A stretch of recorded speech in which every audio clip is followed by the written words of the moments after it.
Friends, তোমরা দেখছো motherboard. এটাকে বলা হচ্ছে কম্পিউটারের মাদারবোর্ড। তো মাদারবোর্ডটা ফল্ট আছে, ডিসপ্লে আসছে না। তো আমরা দেখব কিভাবে এর কি প্রবলেম হতে পারে বা ডিসপ্লেটা কেন আসছে না। এগুলো সমস্ত পুরনো Pentium, Celeron processor, code to do এইসব মাদারবোর্ড। এটা 31-এর মাদারবোর্ড আছে। এছাড়াও যেটা আরেকটা মাদারবোর্ড আছে দেখতেই পাচ্ছ, এটাতেও প্রবলেম হচ্ছে। এটাতেও নো ডিসপ্লে। এটা বের করো।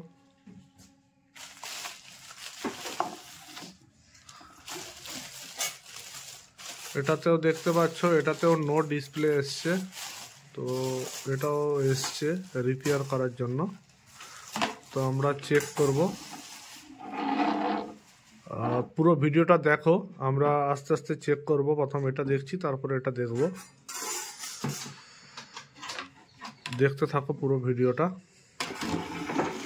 আমরা এটাকে SMPS র্যাম সঙ্গে সেট করব।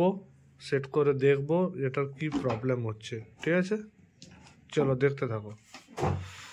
ফ্রেন্ডস, তোমরা দেখছো এতে আমি SMPS, যেটা তোমার 24 পিন আছে, এগুলো লাগিয়েছি। এখানে 4 পিনের একটা যে তোমার 12 ভোল্ট আসছে, ওটাও লাগিয়েছি। মনিটর কানেক্ট হয়েছে USB দিয়ে এবং VGA কেবল দেওয়া হয়েছে। র্যাম লাগানো হয়েছে। এবার আমি আমাদের কার্ডটা লাগিয়ে দিলাম। এবার আমি মেশিনটাকে জাস্ট অন করব। অন করে দেখব যে এর পজিশনটা কি আছে মাদারবোর্ডের।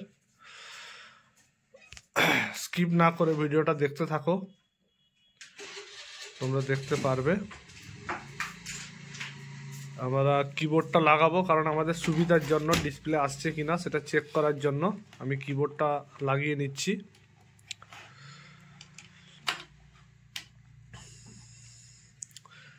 এবারে বোর্ডটা অন করব। পাওয়ার দাও, পাওয়ার দাও। দিয়েছো? পাওয়ার দিয়েছে। এবার অন করলাম বোর্ডটা। দেখো কোড উঠছে E0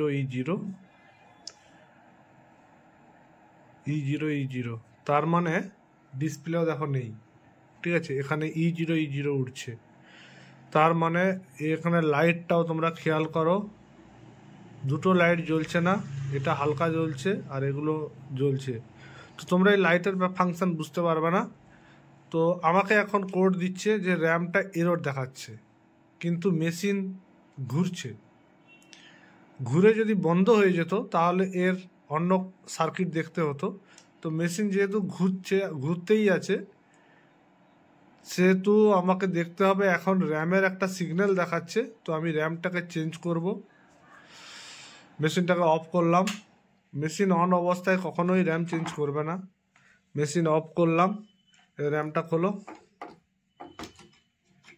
হ্যাঁ, র্যামটা খুলে এখানে রাখলাম। আরেকটা র্যাম দাও। এই র্যামটা লাগাও। এই র্যামটা লাগানো হচ্ছে। এবার আমি মেশিন আবার অন করছি।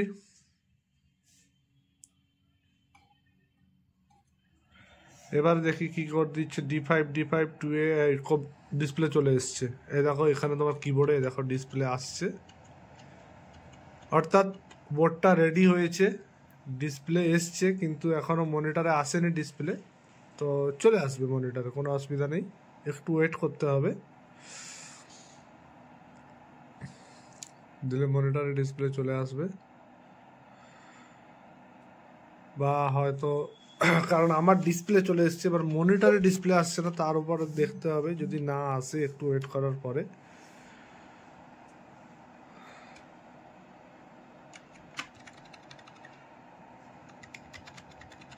আমি বায়োসে ঢোকার চেষ্টা করছি। হ্যাঁ দেখো, বায়োসে ঢুকেছে। তার মানে বোর্ড তো রেডি। ঠিক আছে, তবে এখানে এই বোর্ডটায় কিছু সার্কিটের প্রবলেম আছে। কারণ কোড আমাকে বলছে কিছু প্রবলেম হচ্ছে সার্কিটের। তো প্রবলেমটা কি হচ্ছে সেটা আমি পরে দেখব। আগে আমি হার্ড ডিস্ক দিয়ে একটা দেখব যে হার্ড ডিস্কটা শো করছে কিনা। একটা হার্ড ডিস্ক দাও, অফ করো। হ্যাঁ, আমি পুনরায় অফ করলাম, কারণ অন অবস্থায় হার্ড ডিস্ক লাগানো যাবে না, অফ অবস্থায় হার্ড ডিস্কটা লাগাবো আমি।